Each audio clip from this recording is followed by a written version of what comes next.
नमस्कार दोस्तों, स्वागत है आपका हमारे चैनल वन स्टॉप स्टोरीज में। आशा करती हूँ आप बहुत अच्छे होंगे।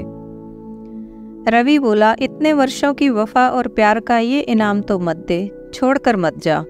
वह बोली, जिंदगी सिर्फ प्यार के सहारे नहीं गुजरती, पैसा भी बहुत जरूरी है। 10 साल हो गए तुम्हारे साथ फाके करते हुए, जहाँ थे वहीं हो, फक्कड़ के फक्कड़। रवि अपने 6 साल के बेटे को उसके सामने करके बोला, इस मासूम का ही ख्याल कर ले, बिना माँ के इसका क्या होगा। बेटा टुकुर टुकुर अपनी माँ को कपड़े बैग में डालते हुए देख रहा था। रवि थक कर बैठ गया। बोला, जब तुम पैसों में खेलने लगोगी ना, तब तुम्हें प्यार याद आएगा। वह बोली, प्यार व्यार कुछ नहीं होता, सब कुछ पैसा होता है। जिसके पास पैसा है उसके पास परिवार और प्यार बनते देर नहीं लगती। तुम आज तक मुझे मेरी एक मनपसंद साड़ी भी नहीं दिला सके। सुनार की बनकर रहूंगी तो गहने भी दिल खोल कर पहनूंगी। वह बोला, सुनार को तुझसे नहीं, तुम्हारी खूबसूरती से प्यार है, और जिस्म की खूबसूरती वक्त के साथ खत्म हो जाती है। प्यार ही है जो हमेशा जवान रहता है। मैं तुम्हें दिल से प्यार करता हूँ। वो तुम्हें एक दिन दूध में गिरी मक्खी की तरह निकाल कर फेंक देगा। वह भ्रुकुटी तान कर बोली, उसकी इतनी औकात जो नैना को ठुकरा दे। 1 साल हो गया उसके साथ रहते हुए, मैं जान गई हूँ उसे कैसे हैंडल करना है। और तुम आज क्यों इतने भावुक हो रहे हो? हम तो उसी दिन अलग हो गए थे जब मैंने तलाक का मुकदमा दायर किया था तुम पर। इस महीने के अंत में मुकदमे का निर्णय भी आ ही जाएगा। नैना और रवि की 10 साल पहले शादी हुई थी। शादी के बाद वह शहर में आकर रहने लगा था। नैना हर समय महंगी महंगी साड़ियाँ और गहने पहनने के सपने देखा करती थी। महंगी गाड़ियों को देखकर उनमें बैठने के लिए लालायत रहती थी। रवि उसे सिर्फ सपने दिखा सकता था, पूरा करने की उसकी हैसियत नहीं थी। धीरे धीरे दोनों में झगड़े बढ़ते गए और नौबत तलाक तक आ पहुंची।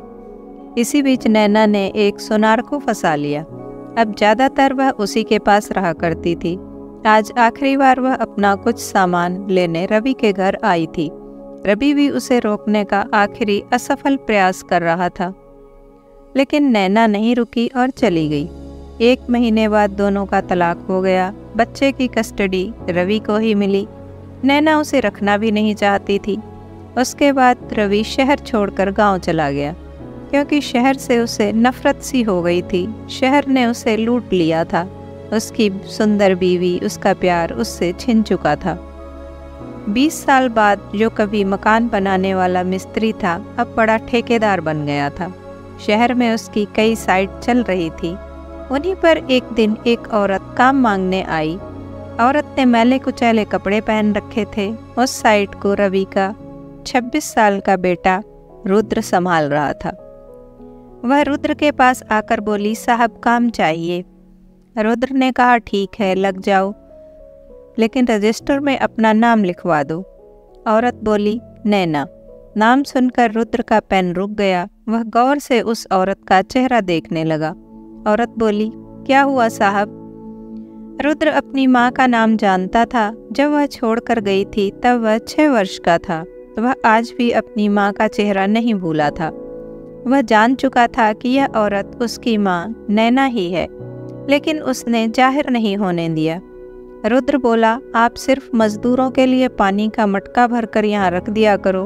वो सामने नल है ना, वहाँ से आपको महीने की पूरी तनख्वाह मिल जाया करेगी। नैना की आंखों में आंसू आ गए।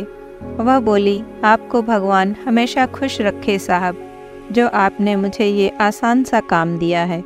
कई दिनों से काम के लिए भटक रही हूँ। कोई मेरी हालत और उम्र देखकर काम ही नहीं देता। आप बहुत अच्छे हैं साहब। आपके माता पिता तो बहुत नेक इंसान होंगे जो ऐसा संस्कारवान बेटा पैदा किया है। रुद्र को अपनी माँ से नफरत तो थी, मगर आज उसकी हालत देखकर उसका मन रोने को कर रहा था। वहाँ से कुछ दूर जाकर वह सुबकने लगा। फिर उसने अपने पिता को फ़ोन करके सब कुछ बता दिया। रवि ने कहा, वो तेरी माँ है तो उसके साथ जो भी व्यवहार कर, मुझे कोई प्रॉब्लम नहीं है, लेकिन मैं उसकी सूरत कभी नहीं देखूंगा। रुद्र भावुक लड़का था। वह वापस नैना के पास गया और बोला, आपने कुछ देर पहले मेरे माता पिता की प्रशंसा की थी। उसमें आपने गलत बोला था। मेरे पिता जरूर नेक इंसान हैं, मगर मेरी माँ बहुत बुरी थी। जब मैं 6 साल का था तब वह मुझे और मेरे पिता को छोड़कर किसी और के पास रहने के लिए चली गई थी। उसके जाने के बाद मेरे पिता को औरत जात से ही नफरत हो गई, इसलिए उन्होंने दूसरी शादी भी नहीं की। इतना सुनते ही नैना जड़ होकर खड़ी रही। उसने गौर से रुद्र का चेहरा देखा तो उसमें रवि नजर आया। वह चुपचाप वहां से जाने लगी तो रुद्र उसके आगे खड़ा हो गया। वह बोला, मेरी माँ हो तुम, इसलिए बुढ़ापे में यूं दर दर नहीं भटकने दूंगा। मुझे भी भगवान के घर जाना है, वहाँ जवाब देना होगा तो क्या जवाब दूंगा। फिर रुद्र ने नैना को गाड़ी में बैठाया और शहर में ही अपने एक दूसरे घर में छोड़ आया। बोला, यहाँ आपको रहने के लिए सब कुछ मिलेगा, लेकिन यहाँ आपको कोई रिश्ता नहीं मिलेगा, क्योंकि आपको पता ही नहीं है कि रिश्ते होते क्या हैं। नैना जिस सुनार के लिए रवि को छोड़कर गई थी, उसने तो उसे कुछ महीनों में ही भगा दिया था। वह 20 साल से दर दर भटक रही थी। नैना को अब रहने के लिए छत तो मिल गई, मगर उससे मिलने के लिए रवि और रुद्र नहीं आते। वह अकेले ही रहती है और पश्चाताप करती रहती है कि उसने थोड़ा सा इंतज़ार और कर लिया होता तो आज उसके पास प्यार, पैसा और परिवार सब कुछ होता। दोस्तों, कहानी अच्छी लगी हो तो लाइक, कमेंट एंड शेयर करें और ऐसी ही कहानियों के लिए चैनल को सब्सक्राइब करें और कमेंट में बताएं कि क्या नैना के बेटे ने सही किया।